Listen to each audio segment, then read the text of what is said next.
Radiotv.mx presenta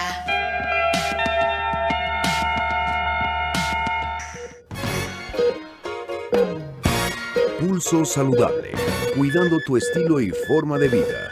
Un programa diseñado especialmente para ti que te ocupas de tu salud. Conduce Liliana Noble.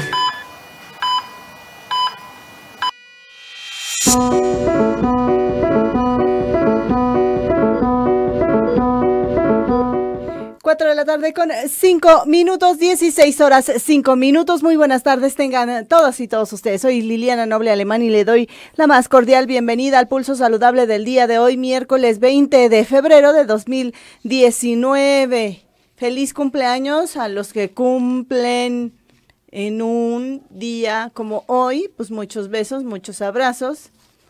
Cuéntenos quiénes cumplen años hoy, a ver si nos invitan a los pasteles, ¿no? Digo, si quieren nos pueden invitar. Oigan, me da mucho gusto estar en esta tarde calurosa, mi querida Gris, como siempre, hermosa en los controles técnicos, y platicábamos previo a iniciar el programa que ni parece, más bien yo decía que ni parece invierno en estos días tan calurosos, esta ola de calor tan importante. Y bueno, hemos tenido temperaturas elevadas, más de 25, 26, hasta 32 grados hemos llegado. La recomendación y el semáforo, cuando se marca el semáforo en tonalidades naranjas o ya en tonalidades rojas, pues bueno, la protección debe de elevarse. ¿Y qué es lo que usted tiene que hacer? Pues bueno, en la medida de las posibilidades, permanecer lo menos posible en el rayo directo del sol y colocarse bloqueador solar, factor de protección solar arriba del 40, que es lo que recomiendan los expertos en dermatología, y recambiarse es decir, volvérselo a aplicar cada 4 horas en la cara, en el cuerpo,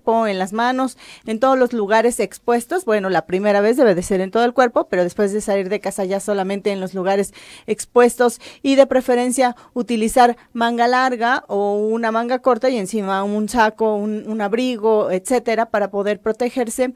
Y si usted es trabajador de la construcción o por su actividad laboral debe de permanecer bajo el rayo del sol, bueno, lo recomendable es que usted utilice un sombrero o una gorra que le cubra también la parte de la espalda, un poco abajo de las orejas, y que también utilice lentes de sol, de estos que parecen como si fueran los ojos de una mosca, muy grandes, pero bueno, protegen hasta acá, y eso es muy favorable, y todo ello con la intención de proteger su piel y evitar los léntigos y después evitar un cáncer de piel. En este día, miércoles, le decía yo, 20 de febrero de 2019, tenemos un programa bastante interesante. Vanessa Reyes Almaguer, como siempre, nos contará qué es lo que ocurre con la información de salud en Secretaría de Salud y su nuevo representante, el doctor Alcocer. También vamos a tener una interesante entrevista con el director de ECOSE, que es una organización de la sociedad civil sin fines de lucro, y con él platicamos sobre qué es lo que hace ECOSE. Ustedes van a conocer qué interesante es la actividad que realiza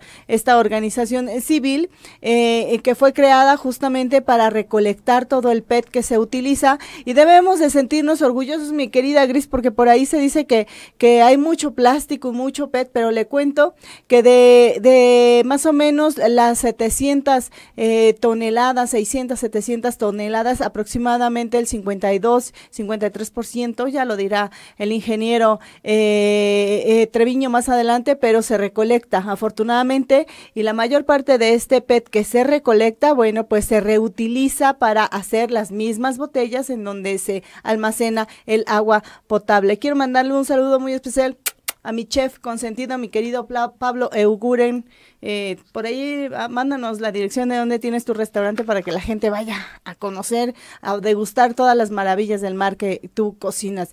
Y también le quiero platicar que vamos a tener, como todos los miércoles, a un experto en materia de salud desde el Hospital Juárez de México, que en esta ocasión vamos a platicar sobre importantes situaciones. Ya se acerca a el 27, si mal no recuerdo, no es cierto, el 28 ya se acerca el Día Mundial de las Enfermedades Raras y vamos a platicar un poquito sobre de qué van estas enfermedades raras que suman una lista, la verdad, de enfermedades bastante importantes, pero vamos a conocer un poquito más sobre ellas y por qué se les llama enfermedades raras y para cuáles afortunadamente hay tratamiento en la actualidad. Y finalmente también tendremos la participación de una experta que nos va a platicar sobre Biocodex. Es una línea de nutrimentos y entre ellos destaca un probiótico importante para las personas que tienen enfermedad, bueno, más bien que tienen una infección y que están utilizando los antibióticos y bueno, para contrarrestar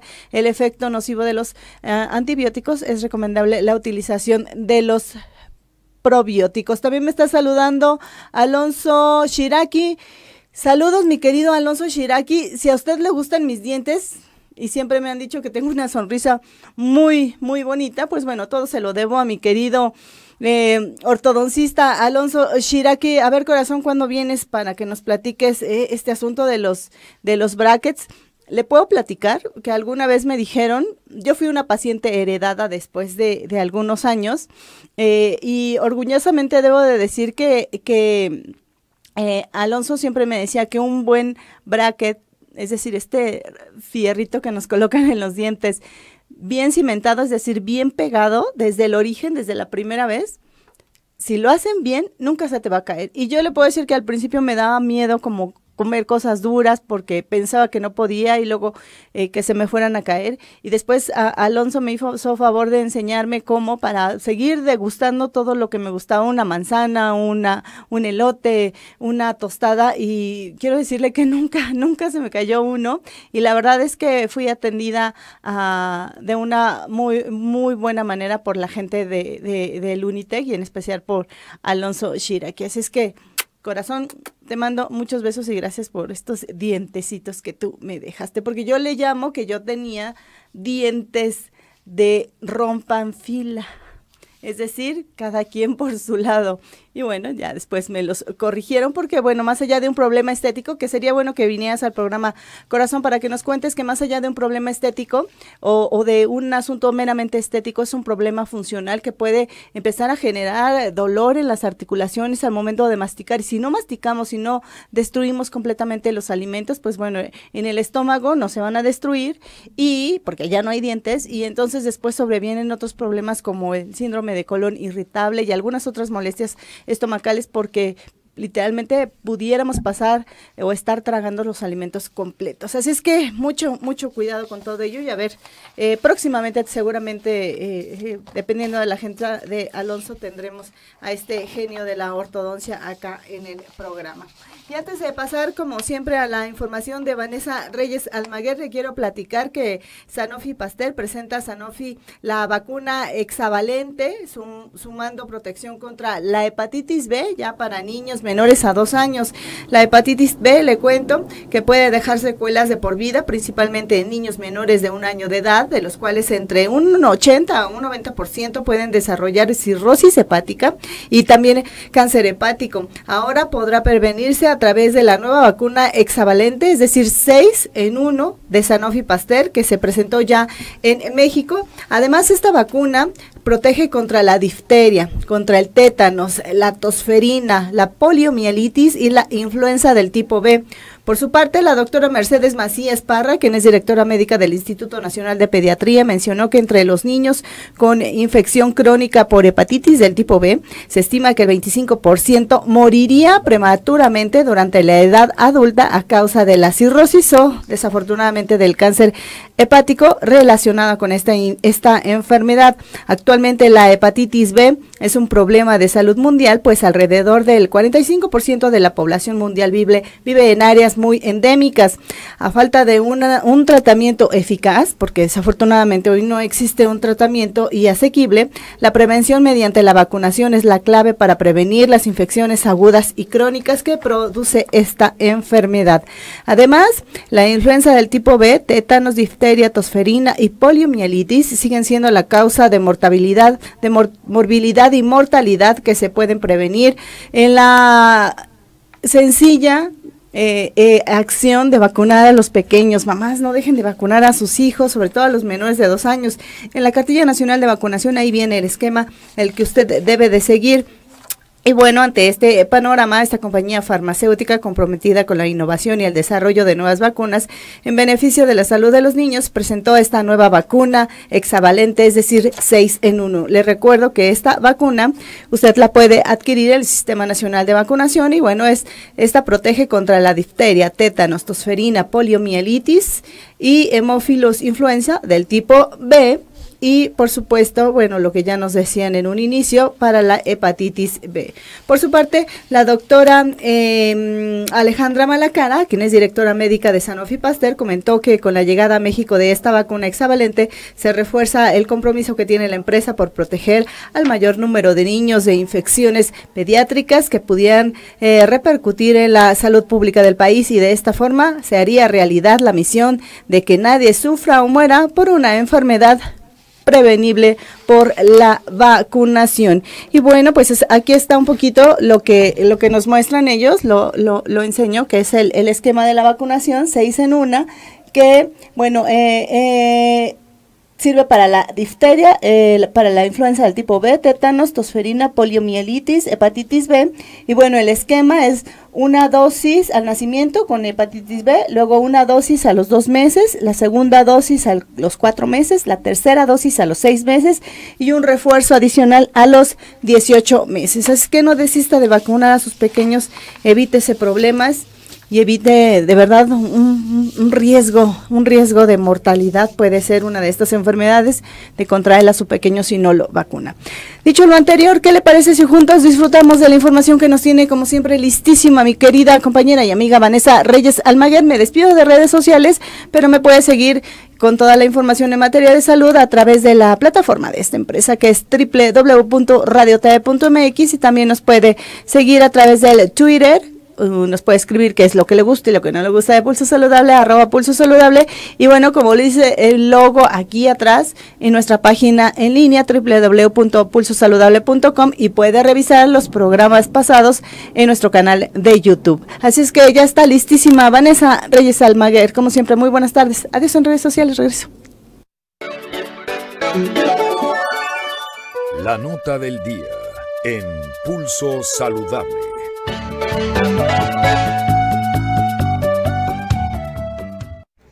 Hola, ¿qué tal, Liliana? Muy buenas tardes. El Gobierno de México impulsa la atención primaria a la salud integral con énfasis en el individuo, la familia y la comunidad, al ser una medida implementada de manera exitosa en diversos países del mundo para mejorar la atención médica a la población más desfavorecida, anunció el secretario de Salud, Jorge Alcocer Varela. Anunció que se impulsará en un encuentro en la sede de la Secretaría de Salud entre el director regional para América Latina y el Caribe de la UNOPS, Fabricio Feliciano. El titular de Salud señaló que esta estrategia se centrará en el reforzamiento de las redes primarias y segundo nivel de atención, así como en la mejora de las infraestructuras médicas que se han mantenido en el olvido en los últimos años. Alcocer Varela dijo que una de las prioridades para el Gobierno de México en materia de salud es llevar atención sanitaria a comunidades desplazadas que presentan alto índice en mortalidad materna. En la reunión se identificó también proyectos de interés de acuerdo a las prioridades nacionales de la actual administración, como lo que se forma en la cooperación con la UNOPS para fortalecer el Sistema Nacional de Salud. De esta manera, la UNOPS fungirá como un organismo de estructuración para que la gestión de proyectos que se requiere inversión pública nacional o internacional se realicen de manera eficaz y eficiente con buenos manejos y optimización de los recursos. Finalmente, el secretario Alcocer agradeció la visita de Fabricio Feliciano y el interés de esta agencia por colaborar en el tema de salud, ya que es un compromiso, es favorecer el derecho a la salud y fortalecer las atenciones primarias, por lo que espera que la UNOPS sea un aliado estratégico de esta dependencia para lograr estos objetivos.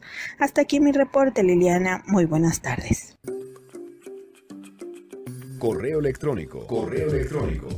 pulsosaludable@gmail.com. Para saber más, estornudar.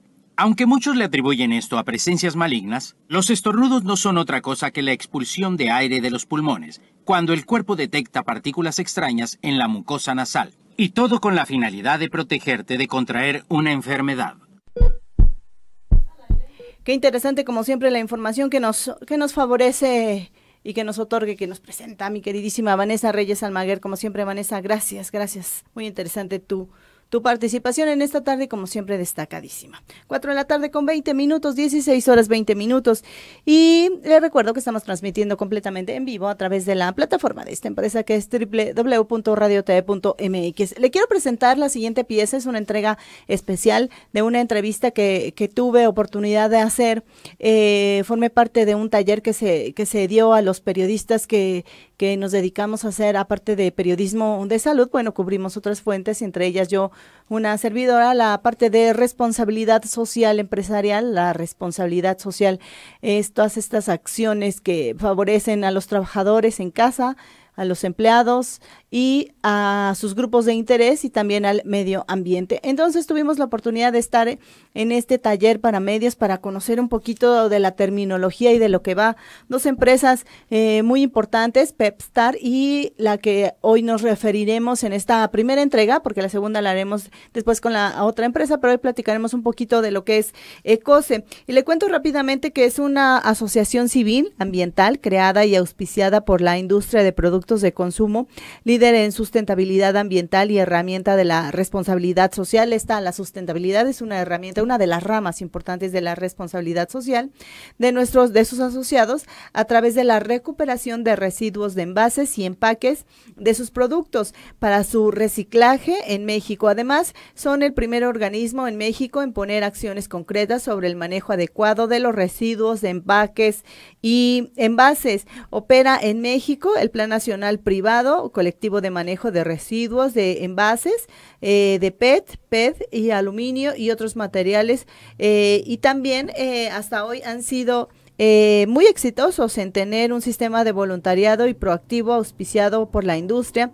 que recupera los residuos de PET para la valorización y reciclaje en México o en el extranjero, con lo cual se favorece el acopio de los mismos, distribuyendo o disminuyendo más bien la cantidad de estos cuando llegan a su disposición final. De igual forma, concientizan a la sociedad a través de campañas de comunicación y programas educativos para que se disponga de maneras adecuadas los residuos, evitando así la contaminación visual. ECOSE está conformada por diferentes grupos industriales que representan más del 80% de marcas de productos como refrescos, aguas minerales, aguas purificadas, bebidas deportivas, jugos, salsas, aderezos, condimentos y alimentos. Tuve la oportunidad de platicar con el ingeniero Treviño, el director general de esta empresa, y esto fue lo que nos dijo.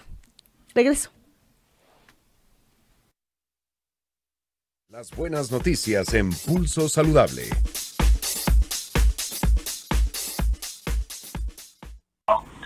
Respuesta al gobierno de cómo le iba a ayudar la industria al gobierno para hacer la gestión de los residuos de diferentes productos, pero específicamente de los residuos de envases del producto. Muchas cosas que hacer, pero que en su momento la gente todavía no sabía cómo manejarlo. Bueno, mira, en el continente americano, México es el país que más recupera residuos de PET. Somos el número 1. Tenemos las plantas de reciclado botella a botella, es decir, que regresen nuevamente en una economía circular, grado alimenticio, las mejores del mundo, las más grandes simplemente. Sí. La tasa de recuperación es alrededor del 58%.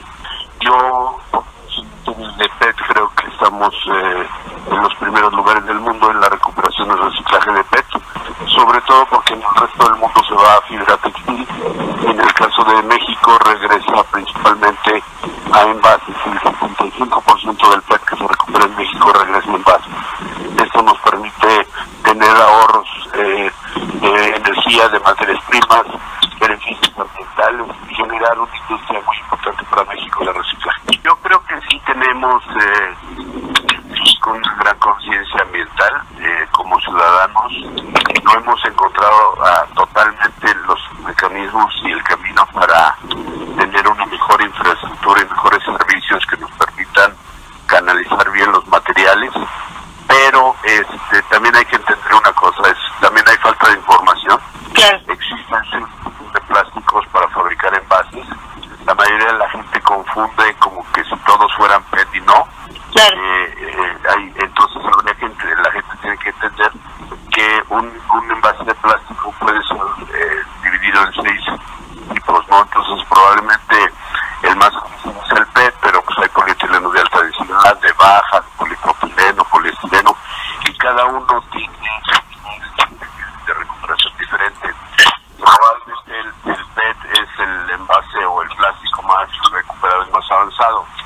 mira, por ejemplo, una botella de PET puede seguir el camino de volverse a reciclar, de purificarse, volverse a hacerse perlitas, que se llaman pellets, y volver a fabricar una materia prima para hacer una botella.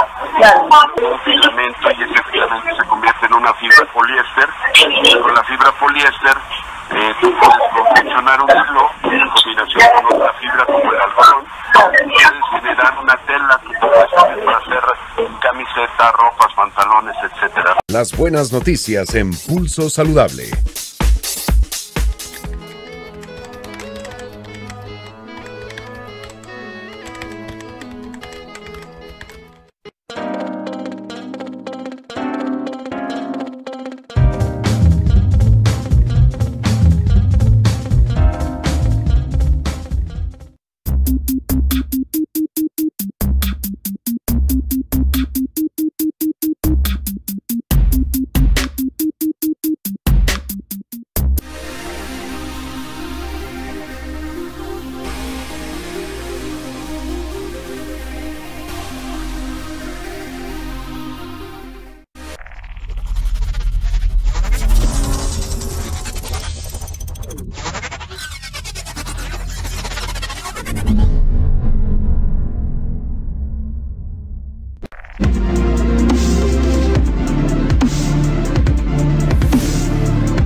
radiotv.mx.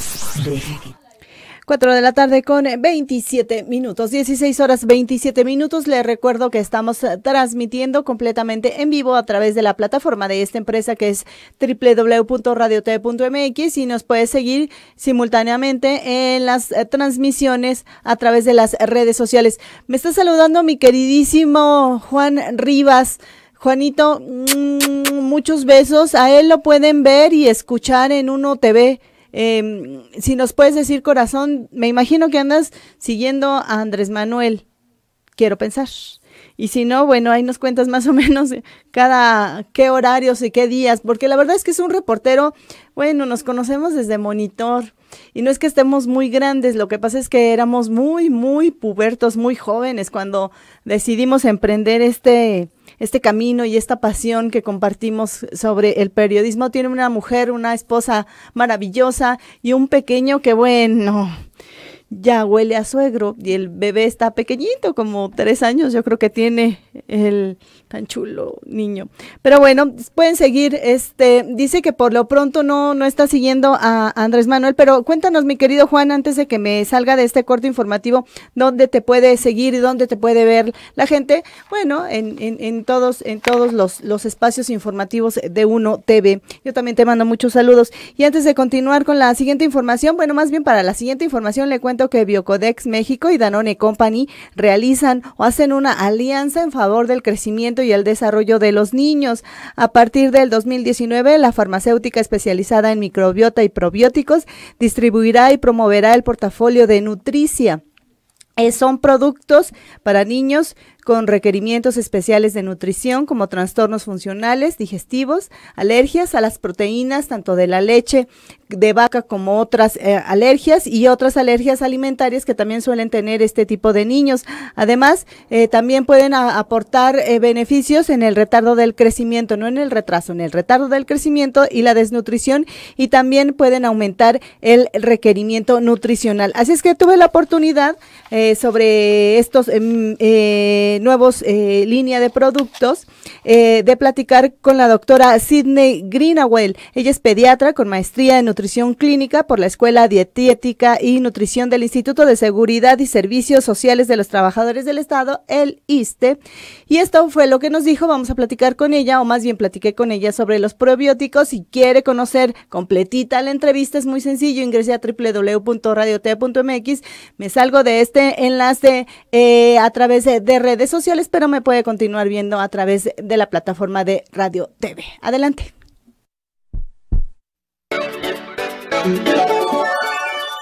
La nota del día en Pulso Saludable.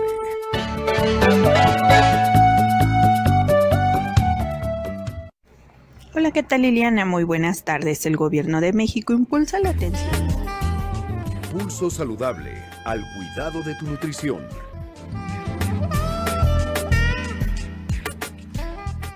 Bueno, Biocode se especializa principalmente, habla sobre microbiota y sobre probióticos y sobre su uso en la salud. Muy bien, ¿cuáles son los productos que se cuentan en el portafolio de Biocode? Bueno, principalmente lo que tienen ellos es Floratil, que es Saccharomyces boulardii, que es una levadura que tiene muchos años de estudio y se ha visto que funciona muy bien principalmente para enfermedades diarreicas y para prevenir diarrea en el uso de antibióticos. Claro. Y un probiótico es un organismo vivo que, administrado en una cantidad suficiente, causa un beneficio, ¿ok?, para la salud. Ahora bien, cada quien tiene su microbiota propia. Esta microbiota se tiene que adquirir desde el embarazo porque la mamá pasa estos microorganismos al bebé. Se ha visto que en el embarazo el líquido amniótico no es estéril. Este bebé es importante que nazca por parto porque en este parto se va a llenar de las bacterias benéficas, principalmente en nuestros primeros 6 meses son bifidobacterias y lactobacilos. La alimentación al seno materno tiene bacterias y también tiene el alimento, que son los prebióticos, que son necesarios para mantener esta bifidobacteria y lactobacilos bien. Una vez que se da seno materno y empieza la alimentación complementaria, también es muy importante que esta alimentación complementaria sea adecuada para darle de comer a estas bacterias y microorganismos lo necesario. Entonces, la microbiota se adquiere en la vida y estos primeros 2 años de vida es muy importante cómo se adquiere. Ahora bien, cuando tú eso es lo que tienes que mantener, una eubiosis. ¿Qué quiere decir esto? Que tienes la cantidad específica y las diferentes cepas. No todas las cepas son iguales en todo el mundo, pero sí sabemos, sobre todo que lo que más conocemos son las bacterias, cuáles son las que tienen un beneficio en la salud. Si tú tienes estas bacterias en una eubiosis y las adquiriste de esta manera, tu riesgo de generar enfermedades no transmisibles a largo plazo disminuyen muchísimo, como son obesidad, diabetes, enfermedades inmunológicas. Ahora bien, si yo te quiero dar un probiótico, no puedes ir tomando cualquiera. Los probióticos tienen una indicación muy clara y se han estudiado para qué sirven. Entonces, un probiótico tienes que ver qué cepa es. Te voy a dar un ejemplo muy sencillo. Si yo te pregunto quién es tu esposo y tú me dices José, yo voy a decir José quién. Si me dices es José Gutiérrez, empiezo a entender. Si me dices es José Gutiérrez Pérez, ya entiendo, y es arquitecto. Entonces, me queda muy claro la función de José Gutiérrez Pérez y para qué es. Eso es como se deben de administrar los probióticos. Entonces, cada probiótico tiene una función. Y, por ejemplo, en este caso, en Floratil, que es Saccharomyces boulardii, ¿no?, tiene una función que se ha estudiado, que es para la diarrea, para prevenir la diarrea del viajero y para evitar la diarrea causada por antibióticos. Así hay muchos otros, ¿no? Lactobacillus GG, que también tiene esta función. Y ahorita se están estudiando muchos otros, cepo específica, para enfermedades como depresión, para enfermedades como colon irritable, pero se tienen que hacer estudios y saber cuál tomas. No podemos ir nada más y buscar cualquiera y tomártelo esperando que tenga una función adecuada. Entonces, imagínate que tú tienes una infección de vías aéreas superiores, una otitis, y te dan un antibiótico. Acuérdate, ese antibiótico, cuando llega a tu intestino, no solamente, o a la zona donde tienes la infección, no solamente va a matar lo malo, también va a matar a los buenos. Y entonces tú vas a tener lo que se llama una disbiosis, vas a matar muchos y entonces ese colon va a estar expuesto, ¿no?, en riesgo de ser infectado por algunas otras, ¿no? Tus colonocitos van a estar dañados. Entonces lo que hace esta levadura es que llega y se pone y hace una barrera que impide que lleguen otros microorganismos. Produce sustancias para matar a estos microorganismos que llegan. Le ayuda a otros microorganismos a crecer, a tener comida, produce ácidos grasos que le dan de comer a ese colonocito para que esté sano, y entonces en esa medida ayuda a prevenir la diarrea causada por estos antibióticos. O igual cuando es la diarrea del viajero, ¿no?, que estás comiendo cosas y entonces al hacer esta barrera y producir esto, protege. efecto es durante el tratamiento y cuando menos una semana, 10 días después, para asegurarte, ¿no?, de que todo tu flora, todo lo que le decimos flora, esta microbiota, se vuelva a regenerar y vuelva a tener su función. Tú consumes azúcares y muchos de estos azúcares, que es lo que conocemos como fibra, tú no los digieres, no tienes las enzimas necesarias para digerirlos. Entonces, ellas van por todo, que son las cáscaras de las frutas, de las leguminosas, ellas van por todo el intestino y llegan al colon, y ahí ese es el alimento de estas bacterias. Ellas lo comen, lo digieren y producen sustancias como ácidos grasos de cadena corta que son importantes como antiinflamatorios para alimentación. Tienen muchas funciones. Entonces, es importante comer fibra y comer diferente porque no a todas les gusta lo mismo.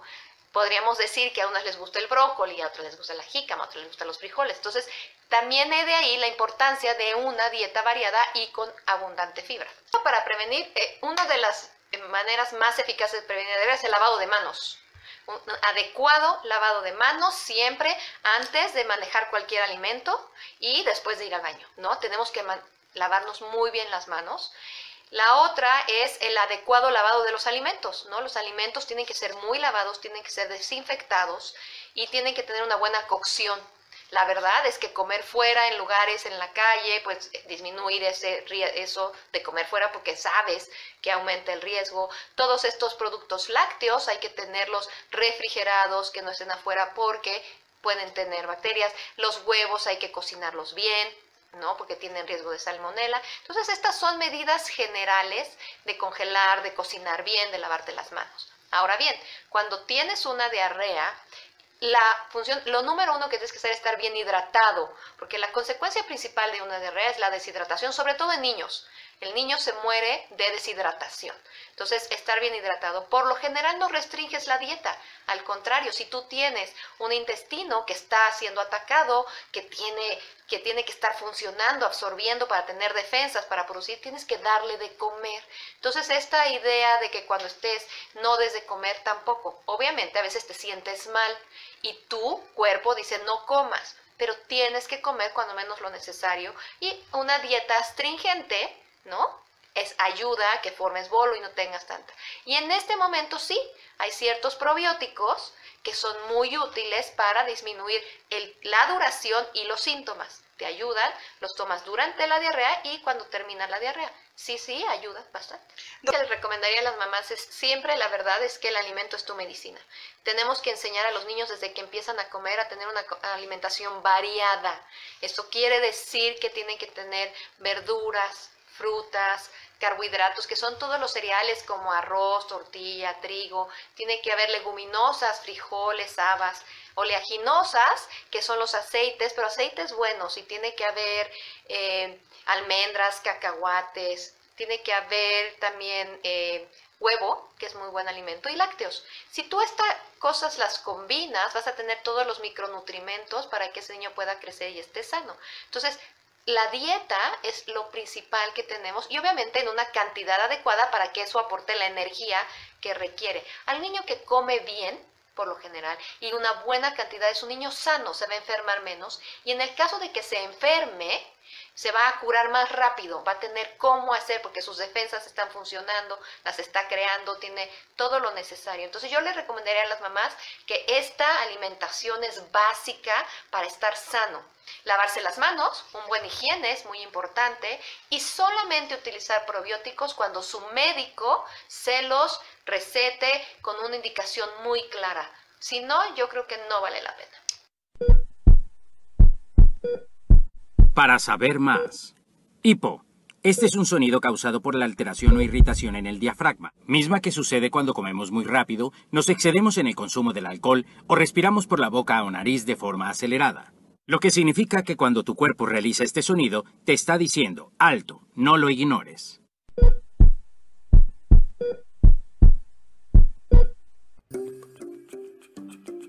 Correo electrónico. pulsosaludable@gmail.com.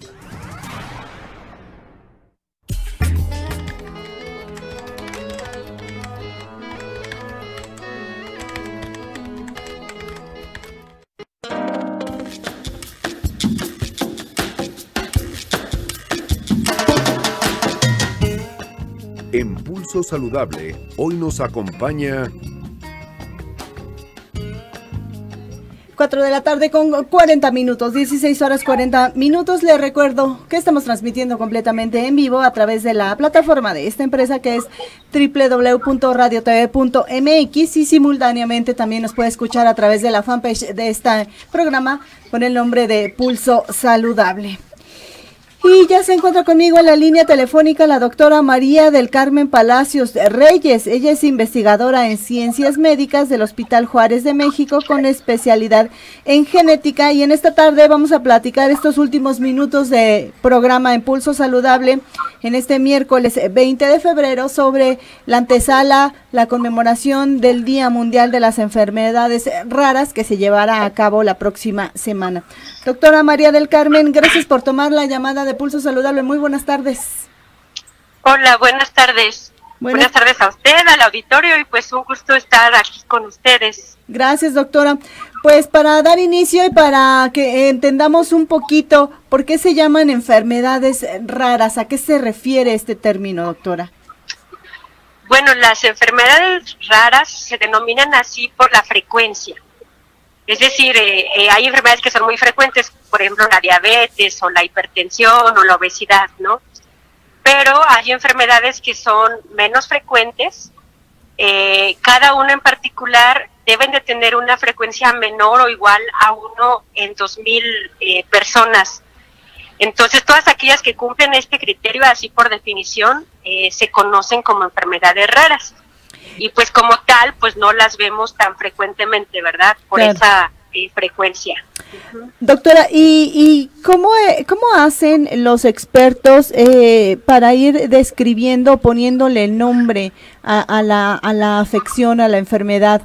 ¿Que se basan en la clínica o en lo que están viendo en el comportamiento del organismo, y de ahí determinan ponerle el nombre y luego ya con la frecuencia que usted nos menciona, que debería de ser entre 1 y 2 casos por cada 2,000 personas, mil personas, sí. Pues bueno, ya entrarían dentro del catálogo de las llamadas enfermedades raras. Sí. Bueno, esto ha ido cambiando con el tiempo. Sí.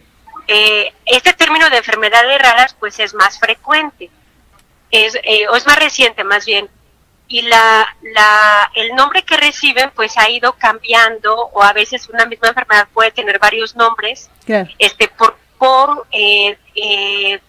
fue descrita inicialmente. Por ejemplo, hay enfermedades que se conocen por el doctor o el médico que las describió. Bien.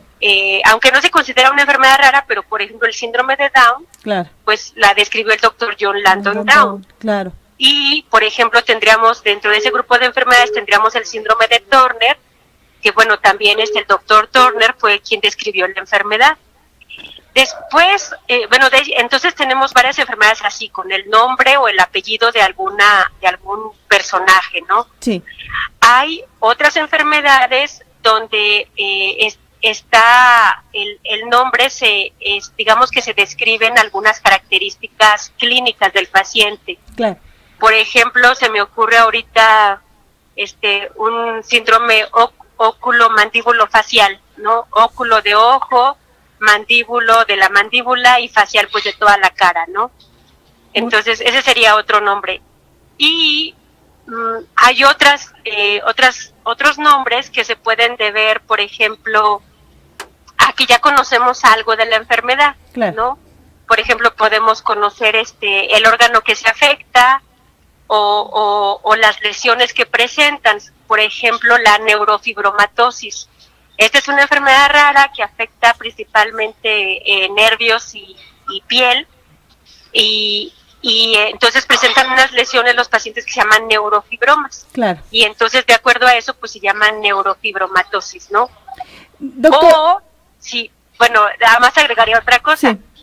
Bueno, la genética ha crecido mucho en los últimos años, y a raíz de eso conocemos más las causas genéticas de la enfermedad, es decir, conocemos el gen o la región de nuestro material de la herencia que está alterado, y a veces también conocemos enfermedades de acuerdo al gen que se altera. ¿no? Entonces esta nomenclatura o el nombre de cada enfermedad pues varía en función de estos acontecimientos, ¿no? Claro.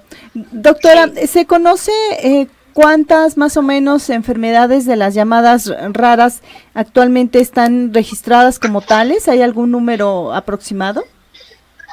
Bueno, sí, hay muchas variaciones. Claro. A nivel de México, se estima que hay aproximadamente 10 millones de casos. Esto es que hay aproximadamente, así digamos que en forma general, se estima que afecta al 6 al 10% de la población. Entonces, digamos que en promedio sería 8 de cada 100 individuos tendrían una enfermedad rara. Si hacemos esa extrapolación a lo que es la población mexicana, que sería 130 millones, pues estaríamos hablando un 8%, aproximadamente 10 millones. Claro. Y por ejemplo en Estados Unidos pues se estima que son aproximadamente 30 millones.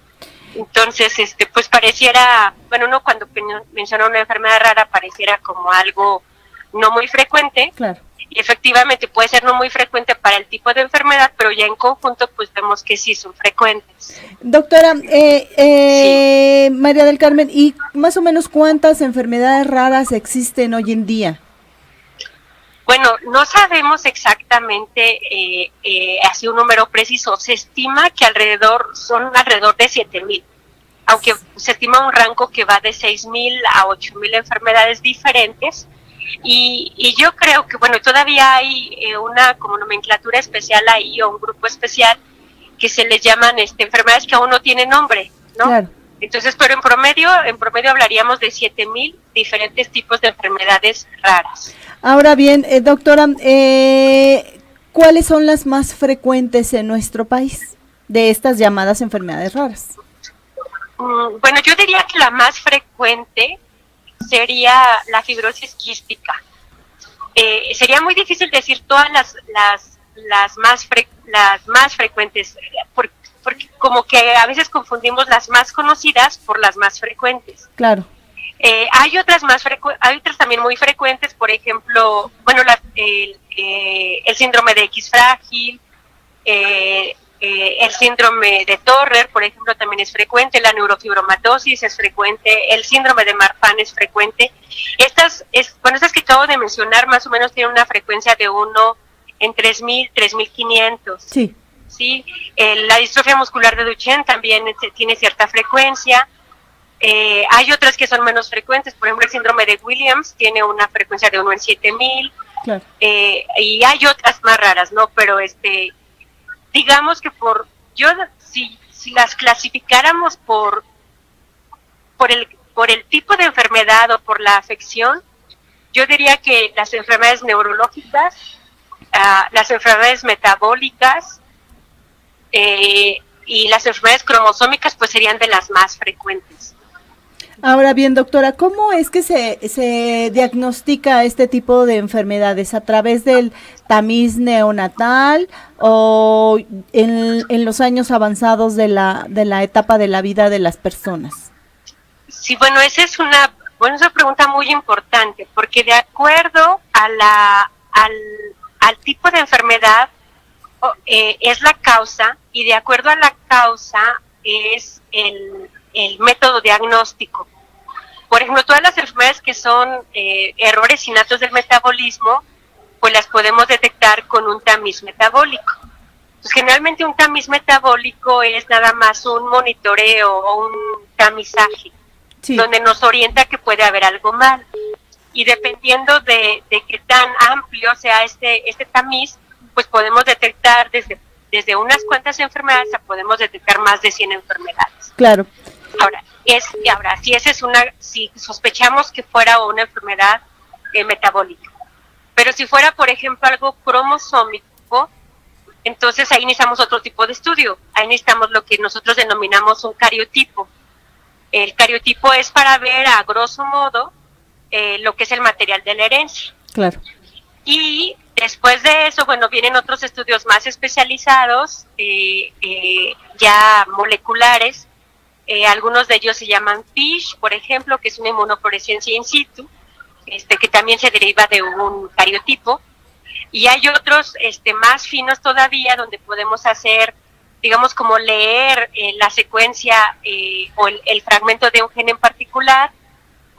Hay diferentes formas de hacerlo. Hay estudios también donde podemos analizar un grupo de genes en una muestra, o podemos incluso contar con estudios donde podemos analizar todos los genes que tenemos los humanos, o incluso contar con un estudio donde podamos estudiar todo el genoma o todo el material de la herencia de esa persona. Entonces, dependiendo del tipo de enfermedad, pues es el estudio que vamos a solicitar. Y otras veces, bueno, a veces por las cuestiones de los costos, claro, pues también tenemos que reunir ciertos criterios clínicos. Entonces, muchos de ellos, muchos pacientes, hacemos el diagnóstico con la presencia de ciertos criterios clínicos que nos apuntan hacia esa enfermedad. Doctora, ahora que usted menciona el asunto genético, yo quisiera saber si, pues bueno, hay todavía clanes, todavía hay estas pues familias, sobre todo en África o en otras partes de Europa occidental, en donde con esta idea de mantener la pureza, ¿no?, de la línea genética, pudieran ahí de pronto hacerse mezclas que lejos de lo moral, que es independientemente, pues bueno, se me ocurriría pensar que cuando se contraen este tipo de relaciones entre familiares, ahí los genes pudieran establecerse generando una nueva vida, pero pudiera tener ciertos errores. Así es como también algunas de estas enfermedades se originan, doctora. Sí, bueno, sí, eso ya lo sabemos, es ampliamente conocido que las poblaciones que tienen, que delimitan las relaciones con otros grupos, claro, sí, sobre todo con fines reproductivos, claro, pues sí tienen mayor frecuencia de algunas enfermedades. Lo vemos no nada más en ciertos grupos poblacionales, lo vemos también aquí en México, en ciertas comunidades donde están más aisladas, sí, claro, tanto incluso por la localización geográfica, que a veces es difícil desplazarse a lugares con grandes, con un gran número de individuos o poblaciones grandes, pues sí tienden a presentar lo que nosotros conocemos como endogamia. Y bueno, en la población general, ¿verdad? Pues a veces pasa que pues hay uniones entre familiares. Claro. Y efectivamente, pues el compartir genes, claro, dado que derivamos de los mismos ancestros, ¿verdad? Pues aumenta el riesgo de que se presenten algunas de estas enfermedades raras genéticas, ¿no? Sí, eso sí es conocido y es ampliamente estudiado.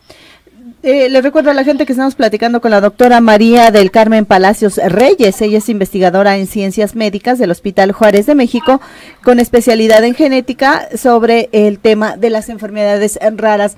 Doctora, ¿y para este tipo de enfermedades existen tratamientos, curas, o solamente hay pues forma de paliar algunos de los síntomas, pero todavía no se da con ninguna cura para las enfermedades raras? Bueno, sí, para algunas de ellas sí hay. Dijimos que hay aproximadamente 7,000 en el mundo, pero hay aproximadamente, en Estados Unidos hay aproximadamente 500 tratamientos. Sí. Pero la mayoría de ellos pues no son para curar la enfermedad, son para tratar la enfermedad. Bien. Y bueno, obviamente también ahorita hay muchísimos estudios donde se están implementando ensayos para pues tratar a estos enfermos. Y por otro lado, aquí en México sí hay tratamientos autorizados, aproximadamente se cuentan con 50 tratamientos, y pues también se está a la espera de que se autoricen nuevos medicamentos y de que aparezcan nuevos, ¿no? Claro. Y Y bueno, también vale la pena mencionar que a pesar de que puede haber tratamientos, eso no significa que curen la enfermedad o que controlen totalmente la enfermedad. Claro. A veces nada más modifican un aspecto de la enfermedad, pero bueno, al menos sí impacta en la calidad de vida del paciente, ¿no? Y obviamente de la familia. Doctora, finalmente yo le quisiera preguntar si este tipo de enfermedades tienen más frecuencia por género, aparecen más en mujeres que en hombres, o esto es indistinto. Depende del tipo de enfermedad. En general hablamos de una prevalencia igual en hombres que en mujeres, pero sí hay enfermedades que son más frecuentes en el hombre que en la mujer. Por ejemplo, otro ejemplo que no sería una enfermedad rara, pero sería el autismo. Claro. Sí es más frecuente en los niños que en las niñas. Pero hay otro grupo de enfermedades, por ejemplo, el síndrome de X frágil, que ya lo había mencionado. Que son estos niños que tienen fragilidad, como si tuvieran osteoporosis, ¿no? Que fácilmente se pueden fracturar. Sí, no, el X frágil se refiere a retraso mental, bien, en conjunto con trastornos de la conducta o autismo, ¿no? Entonces, ese tiene una herencia, por el tipo de herencia que tiene, pues se presenta en el varón, y lo transmitimos las mujeres. Y otro ejemplo del mismo tipo de herencia sería la hemofilia. La hemofilia, ¿sí? Claro. Ajá, también, bueno, si nosotros vemos la historia de Rusia, ¿verdad? Claro. Ahí había niños que nacían y morían por hemofilia, ¿no? Entonces sí hay algunos que son más frecuentes en el varón o que a veces son exclusivos del varón, pero habría que ver como cada tipo de enfermedad en particular de acuerdo al tipo de herencia que presenta. Ante la presencia de una enfermedad rara que pudiera también convertirse en un evento catastrófico, dejaría en una situación vulnerable la economía familiar, ¿cuál es el médico que tiene que darle seguimiento? ¿Es el médico general, el experto en poder seguir el curso de la enfermedad con el paciente y su familia, o quién sería, doctora? Bueno, yo creo que la mayoría de los pacientes requieren una atención multidisciplinaria. Bien. Sí. Entonces, pero bueno, un médico, el especialista, digamos, que más enfermedades raras conoce, por decirlo así, pues sería el médico genetista. Claro. Y es así en el sentido de que el 80% de las enfermedades raras pues son genéticas. Claro. ¿no? Entonces, por eso el médico, el más especializado, el que más sabe de ello, pues sería el genetista. Pero bueno, el manejo es multidisciplinario y a veces va acompañado, por ejemplo, de cardiología, de neurología, de psiquiatría, de hematología, o a veces son varios los especialistas que tienen que estar viendo, dándole seguimiento a un paciente en general, pues ya de toda la vida, ¿no? Entonces no es exclusivo de uno en general, pero yo consideraría que sí, el genetista es el que más expertise tiene en esta área.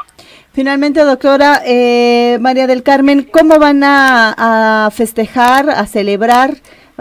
¿Qué actividades van a hacer la próxima semana? ¿Cuándo es? ¿El jueves? ¿El viernes? Es el 28. Es el 28 de febrero. En general es el 28, cuando hay 29 de febrero, pues entonces es el 29 de febrero. Pues a nivel nacional hay muchos eventos. Hay eventos de las asociaciones de las enfermedades raras. Hay incluso un evento el miércoles por parte en el gobierno también. Entonces, pues, se pueden consultar algunos datos en algunas páginas como la OMER, que es una asociación para enfermedades raras, o también puede ser en FEMEXER, también ahí se publican algunos eventos, y en cada hospital, ¿no? En cada hospital hay sesiones o pláticas donde se da atención a celebrar, y bueno, más que celebrar, yo diría a tener un día para hacer más conciencia o para informar a la población de la existencia de estas enfermedades. Doctora, pues le agradezco le agradezco infinitamente haber participado esta tarde con nosotros aquí en Pulso Saludable. Perdón, había una alerta en el celular. ¿Y con qué le gustaría? ¿Cuál sería el mensaje final para cerrar este enlace, doctora, esta tarde? Perdón, la última parte no la entendí. ¿Cuál sería su mensaje final, doctora? ¿Cuál sería qué, perdón? Su mensaje final en esta tarde. Bueno, yo lo que le recomendaría a la población es que si tienen un caso de una enfermedad donde donde no llegan a un diagnóstico o donde no se explican las características clínicas que tiene ese paciente, pues que se acerquen al área de genética.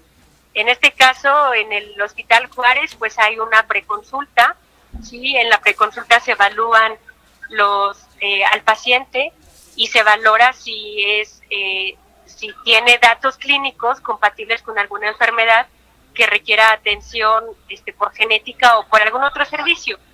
Y entonces, bueno, que busquen de acuerdo al tipo de padecimiento, pues al especialista y que le soliciten cualquier duda que tengan. O sea, a veces también en genética vemos pacientes que pueden tener alguna duda cuando es algo que no fue hereditario o que no es genético, pero el paciente pues se va con esa tranquilidad, ¿no? Claro. Entonces sí que estén alerta a eso, que busquen las páginas o las asociaciones que se dedican a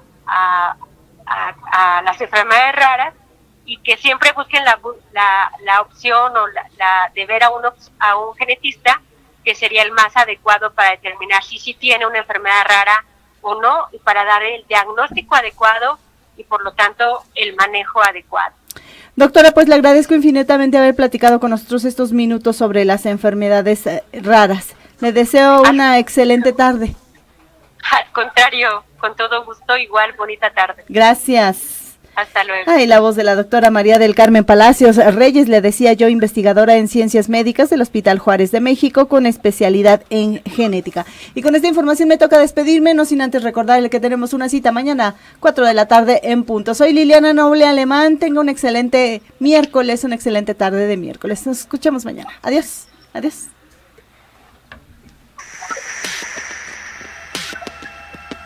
RadioTV.mx presentó